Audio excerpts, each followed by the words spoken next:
The origin of the lie, colonial concessions to structural adjustment.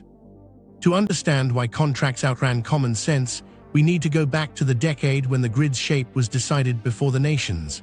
In the 1940s, under Belgian rule, electricity wasn't a public service. It was a tool for extraction.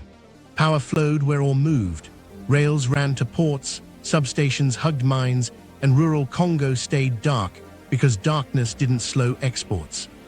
Concessions carved by private companies fixed two priorities: evacuate minerals fast and keep tariffs low for industry, not households. Wires mapped profits, not people. That template didn't disappear with independence. It hardened. In the 1970s, Mobutu's Zaire chased scale. Inga 1 came online in 1972, Inga 2 in 1982, symbols of a modern state, yet the logic underneath still pointed outbound. Transmission lines were designed like conveyor belts to industrial clusters and border crossings, not like spines knitting provinces. Then oil shocks, commodity swings, and a debt spiral hit. Maintenance budgets shrank, spares vanished, and turbines that needed careful care got run to failure. Outages weren't just bad luck, they were a financing choice rippling through machines. By the early 1980s, the dams were already limping. Corrosion crept into penstocks, control systems lagged a generation, and crews stretched thin learned to do triage. The river kept offering the same gift: steady head, brutal flow, but the institutions meant to catch it were starving. When the lights flickered, copper smelters throttled down. When they throttled down, revenues fell. When revenues fell, lenders tightened. Each blackout nudged the country further from the capacity to repair the cause of the blackout. That feedback loop is how physics loses to accounting. Then came the 1990s and a new language: structural adjustment. The prescription sounded tidy: unbundle the utility, bring in private players, create independent power producers, and write long-term contracts to make capital comfortable. In places building gas peakers near coastal load, that model works. In a river system where your cheapest kilowatt is far from your biggest city, it plants landmines. Take-or-pay clauses made sense to guarantee fuel plants. Applied to hydropower without a domestic backbone, they nudged planners toward a foreign anchor first, because export credit and sovereign guarantees were easier to package than messy urban collections.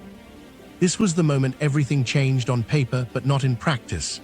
The utility split into generation, transmission, distribution.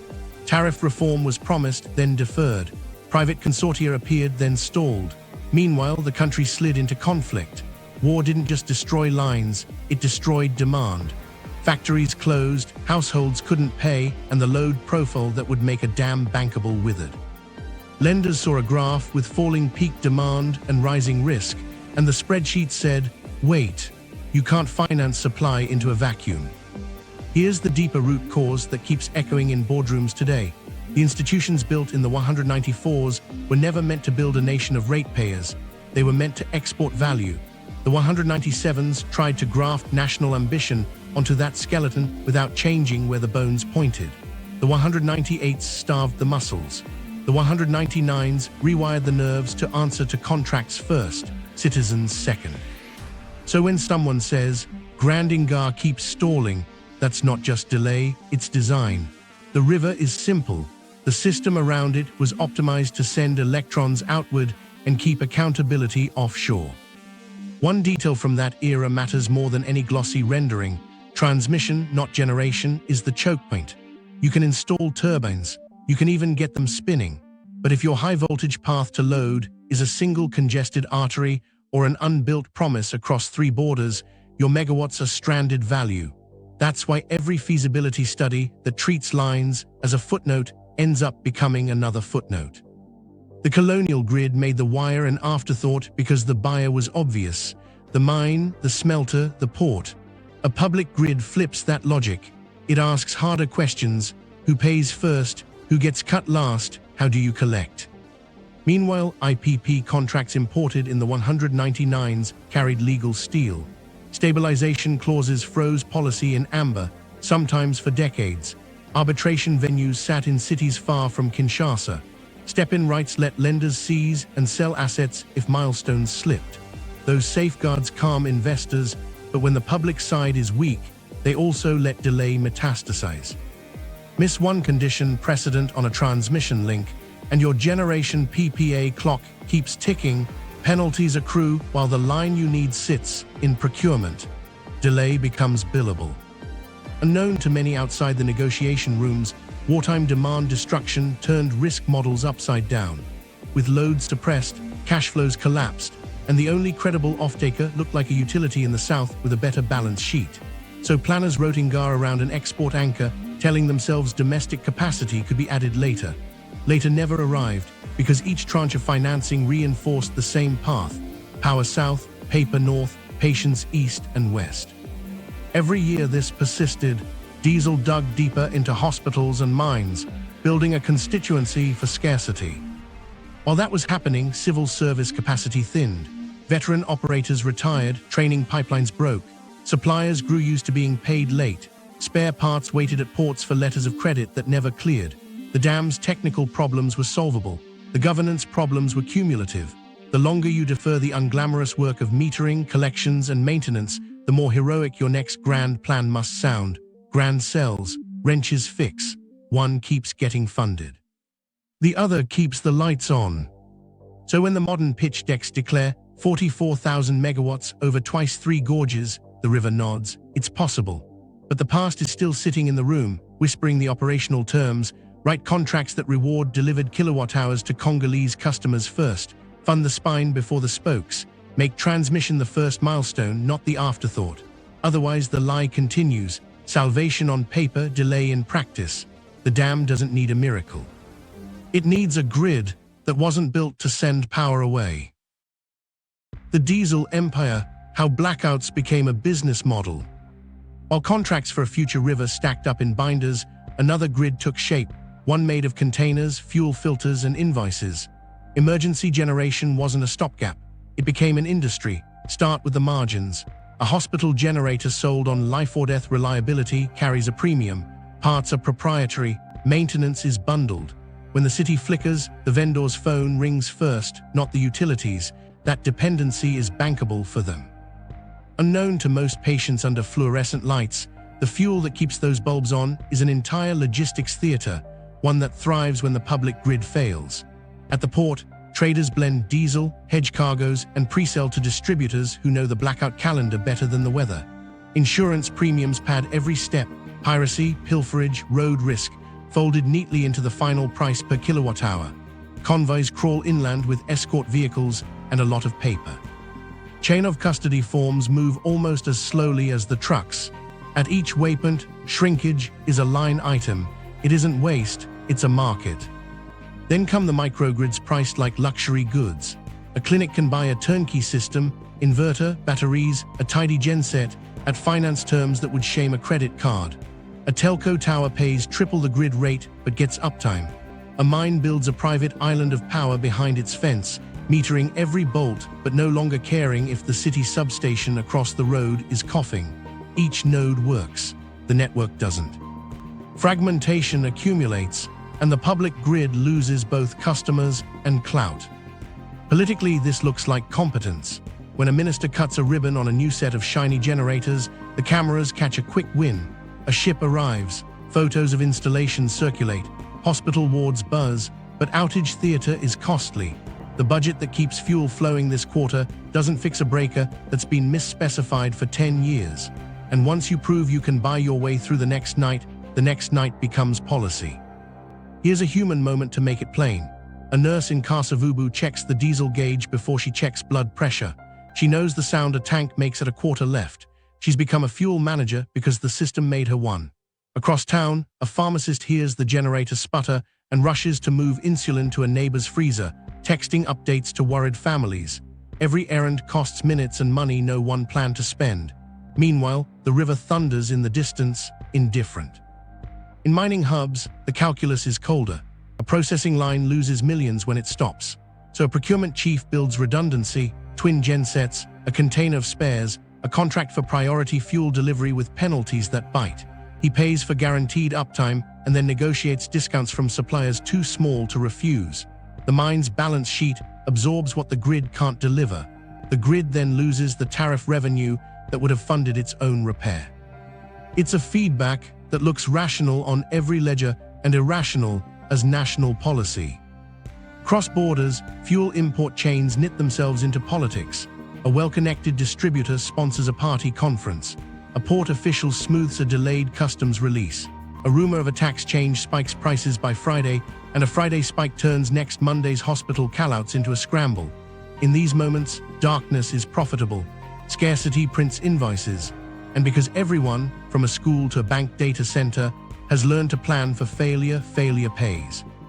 Now add the retail face. Small business owners keep plastic jerrycans under counters, a fire hazard turned inventory. Barbers time haircuts to generator cycles. Bakers start ovens earlier to dodge the afternoon brownout.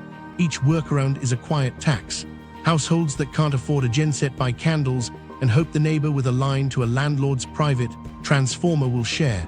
Everyone knows someone who can fix a connection in cash. This is why arguments about megawatts miss the mark when they ignore the economy below the meter. The diesel empire replaced trust with transactions. It offered certainty per hour, not per decade. And certainty per hour is addictive when your child needs oxygen right now. The business model isn't a conspiracy, it's an accumulation of incentives that bloom in the dark. The hardest part is that it works until it doesn't. Fuel convoys stall in floods. A border protest holds tankers for days. Currency slides and a hospital's monthly budget buys 2 weeks of fuel. In those cracks, you glimpse the alternative the river promised.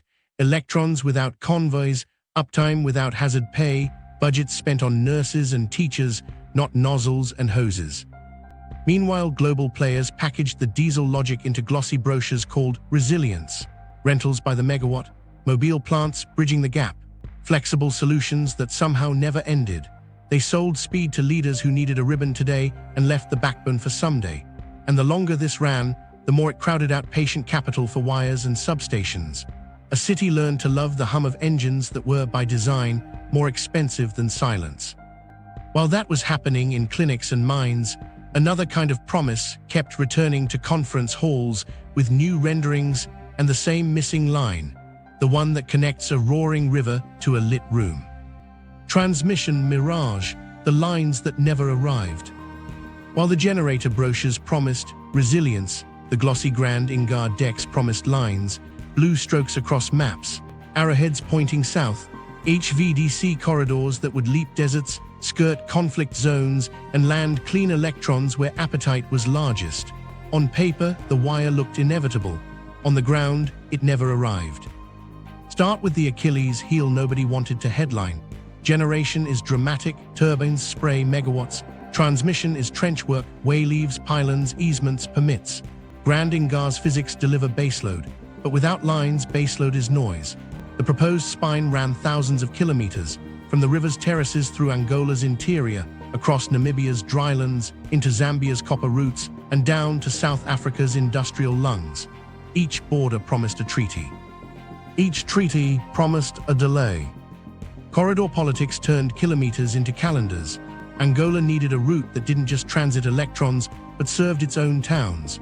Namibia wanted compensation frameworks that respected communal land rights. Zambia saw leverage. If the line passes copper belts, why shouldn't mines tap first? South Africa's planners, staring at Eskom's balance sheet and load-shedding headlines, wanted reliability clauses that bit hard if the river hiccuped. Everyone asked a rational question: what do we get for what we give up?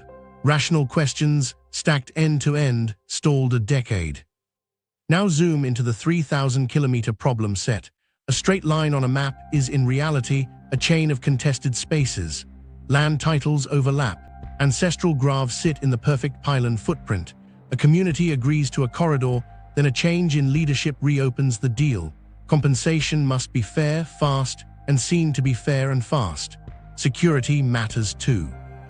A remote segment needs patrol roads, fiber for SCADA, and crews who can fix a tower after a storm without triggering a local dispute.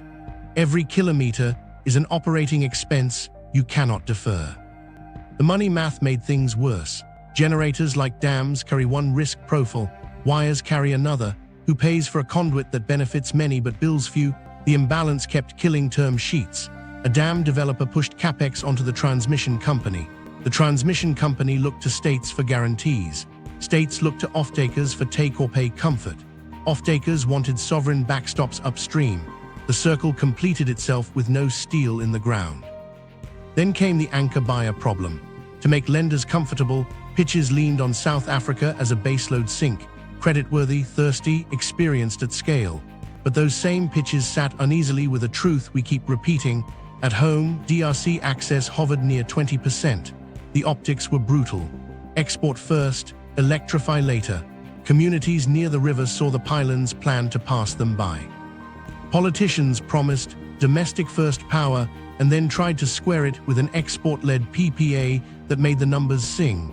You can't sell the same electrons twice. Trust eroded. Meanwhile, technical realities didn't bend to press releases. HVDC is efficient for long hauls, but it's not a tap you open for a village. Converter stations are expensive, complex, and few. They're not substitutes for a national AC backbone that feeds towns and mines. Every time planners prioritized the long, glamorous export corridor over the unglamorous domestic spine, they created a bankability paradox. Electrons that are financially spoken for but physically stranded at the riverbank.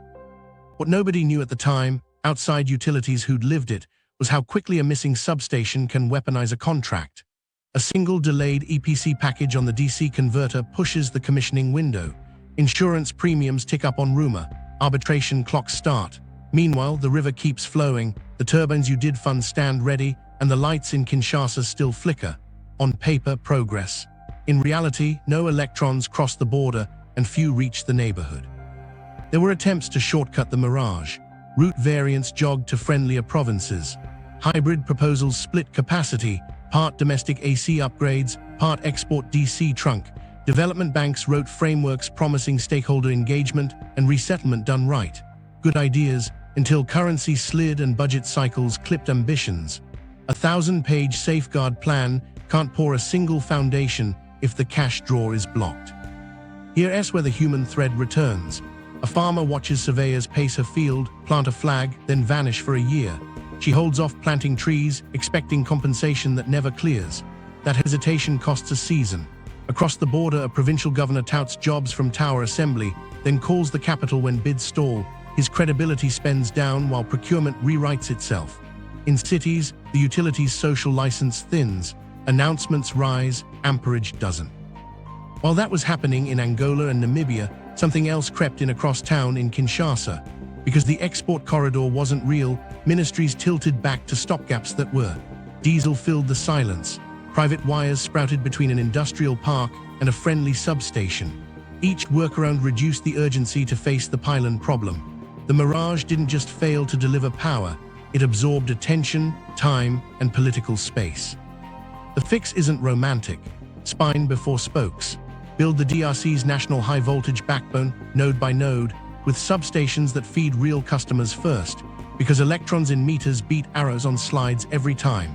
Ring the Kinshasa, Kasai, Katanga corridor so mines, mills, and cities see the river in their meters. Only then bolt on the HVDC export, with treaties that enforce maintenance and escrow that pays communities on time. Pay for reliability you can touch, not arrows on a slide. And yet, despite that logic, one export-led deal kept returning to the stage with shinier renders and the same invisible line.